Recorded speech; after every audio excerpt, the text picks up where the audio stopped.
to today's Music History Moment. Today we're going to read about Palestrina.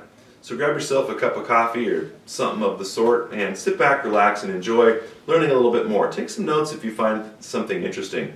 We're getting to the point where we're now only about 600 years ago, so we're getting close to now. Palestrina, next chapter. It might confuse you to learn that Palestrina is not a person, but a place. The composer was actually named Giovanni Perugoli da Palestrina. That's my Italian, very good.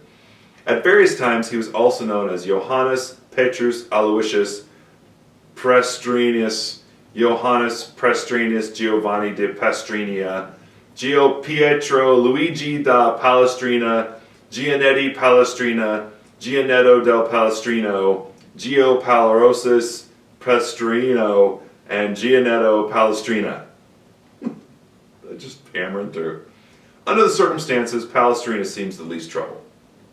He was born around 1525 in Santo, and his wife, Palme Perugoligi, in a house on the Via Cencioni in the tiny village of Palestrina, outside Rome. Got Rome right. When his paternal grandmother died, she left him a mattress and some kitchen utensils. But since he was only 2 years old, and at the time they wouldn't have been much use to him, Gianetto, as he was then called, was a happy, playful child who became an altar boy and sang in the local choir. When he was 12, he went to Rome to a choir school where he was taught elementary composition and how to make spitballs. When he was 20, he got his first job as the organist back in his hometown. He married a girl named Lucrezia Gori, I'm sure that's how you say it, whose father had just died and left her some money. The happy couple also inherited a house, a vineyard, some meadows, and a chestnut-colored donkey. At last he found use for that mattress from his oh, that's not even appropriate. Moving on. Not long after, Giovanni Maria del Monte, the bishop of Palestrina, became Pope Julius III and moved to Rome. Palestrina, director of St. Peter's Choir, just goes to show you should always be nice to people just in case. For this, we knew he was paid 6 scudi every month. This would mean more if we knew how much a scudo was worth, but we don't. Palestrina was later made a singer in that pontifical choir, even though he didn't have a very good voice. It was mediocre, even for a tenor. His pay went up to 10 scudi a month. He wasn't always paid in scudi. He once led the choir at another church and was given 2 goats. Julius III died in 1555 and was replaced by Pope Marcellus II, who reigned for a grand total of 3 weeks. He died suddenly when something he ate didn't agree with him. And don't call it poison. That's not polite. Marcellus II would hardly be worth mentioning except that Palestrina dedicated his Missa Pape Marcelli to him, thereby single-handedly saving the future of music forever. Well, that's what his biography Giuseppe Bani says.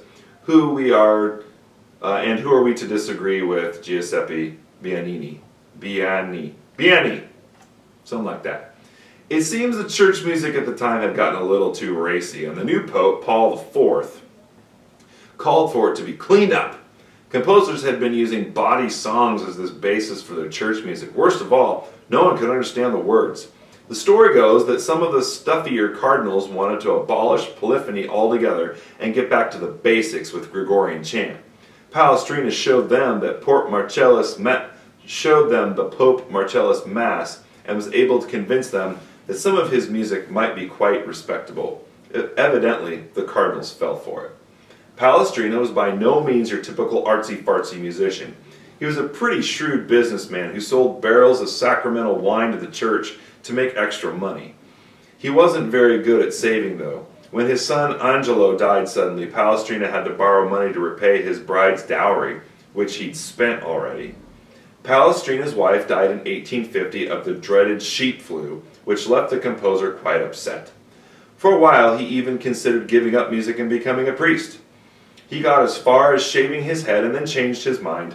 He married Virginia Dormuli, a rich widow, and took over her dead husband's fur and leather business, which had a monopoly to supply ermine trim to the papal court.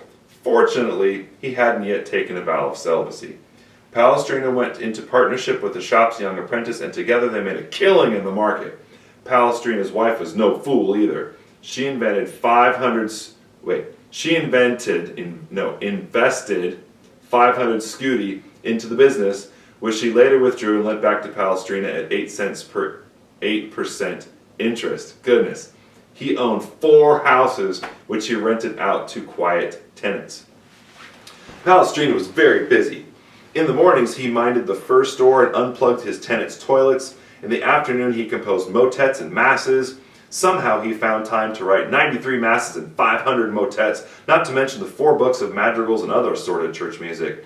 But his output is nothing compared to the vast number of works, nearly 2,000, composed by Palestrina's contemporary Orlando di Lasso. He was born in Belgium in 1530 or so and had such a fine voice as a boy that he was kidnapped 3 times by rival choirs. Who knew? Lasso did very well for himself, always managing to get hired by rich patrons who let him travel all over Europe in grand style. Once, when the church authorities organized a solemn procession through the streets of Munich, the parade was nearly ruined when it looked like it was going to rain.